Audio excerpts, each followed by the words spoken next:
Summer is drawing to a close, and if you're anything like me, your lawn likely struggled this summer from drought, heat, disease, or pests, which damaged your grass.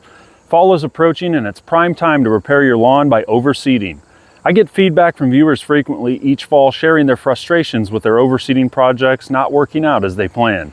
This process is not as easy as just throwing down some grass seed and letting it grow, but with some careful preparation and execution, you can have success overseeding your lawn.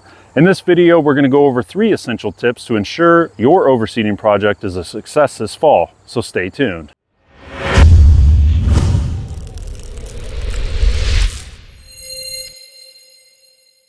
Outside of proper care and maintenance throughout the growing season, overseeding is one of the most important things you can do to achieve a lush green lawn that turns heads. If you've never overseeded your lawn before, you may be wondering why fall is the best time to do it. The primary reason fall is the best time to seed is due to the lower temperatures. When temperatures are hot in the summer, it's more difficult to keep those seeds properly moistened so they germinate successfully. Fall tends to have cooler daytime and nighttime temps, which will help ensure a better germination rate on your seed. There's no set time to overseed. Now, this is going to vary from year to year based on weather changes, but typically here in Northeast Indiana, we can overseed anywhere from mid-August through late September and have success. The biggest thing to remember is trying to get that grass to germinate and mature before the first frost hits, so it has a better chance of surviving over the winter.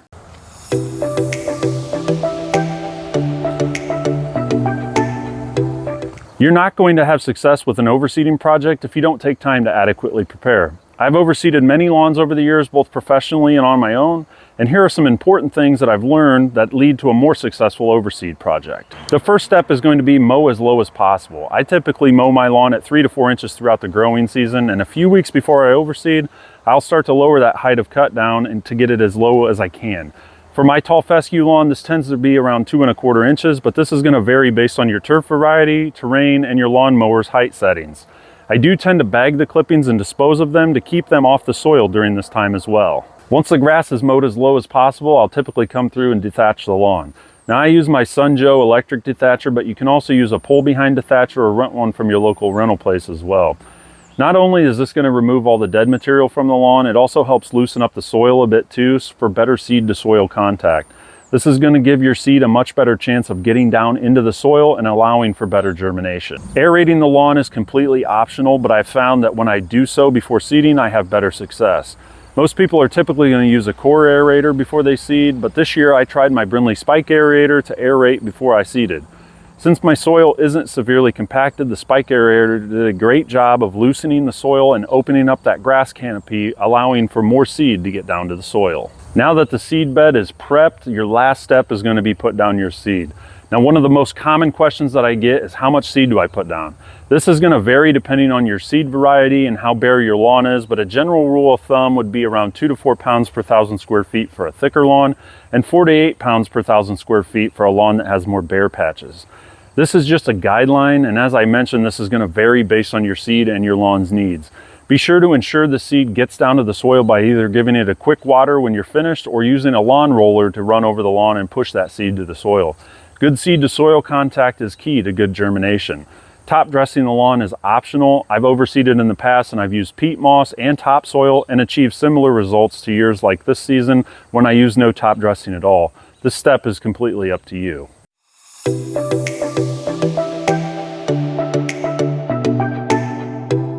If you put in the time, effort, and money to prepare and seed your lawn, it's ultimately going to be all a waste if you don't ensure that your seed stays moist. If you have an irrigation system, this will be easy for you to accomplish, but if you're like me and don't have an irrigation system, this is going to be more of a challenge. And if you have a large lawn, and it'll be more of a situation where you need to rely on Mother Nature to drop rain and pray for the best. The area of my lawn that I seed is around 5,500 square feet. If you followed my channel for a while, you may have seen my video from last season where I spent about $400 on hoses and a few sprinkler timers to make my own semi-permanent irrigation system.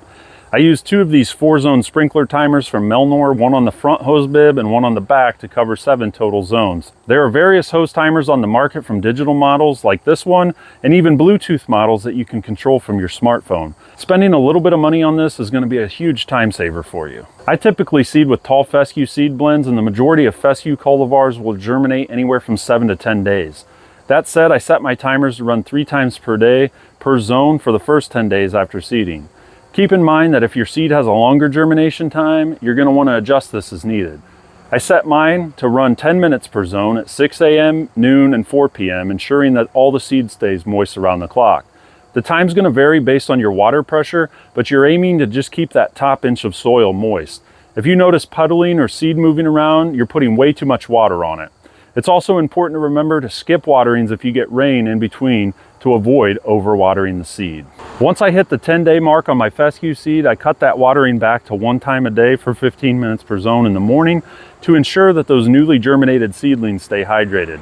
I'll continue this for another week or so, and at that point I will cut back to my normal watering schedule of about 1 inch per week, giving it periodic deep waterings to enhance the grass roots. This is not an exact science, and you may need to adjust depending on temperatures and weather conditions, but it's a good guide to use as a baseline that I've had success with over the years. If you're finding this video helpful so far, please hit that like button. Thanks.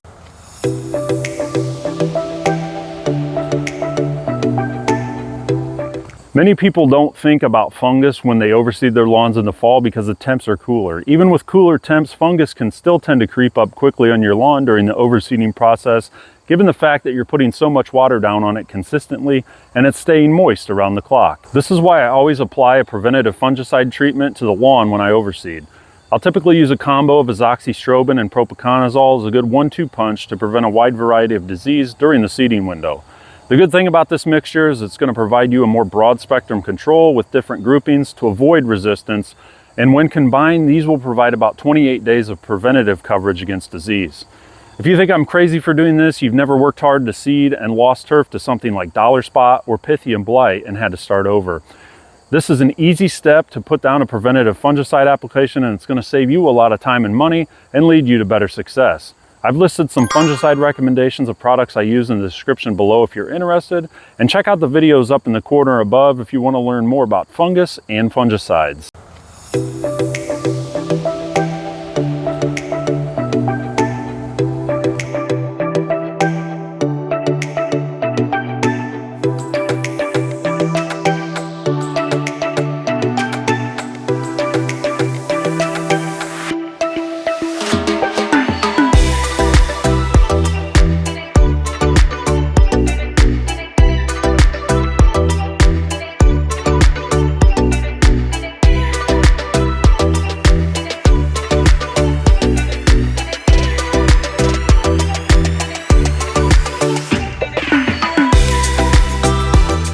Taking these 3 steps seems pretty straightforward, but I can tell you based on discussions that I've had with many followers the last several years, many people skip some of these steps or don't do them properly, and then they get frustrated when they don't get good results.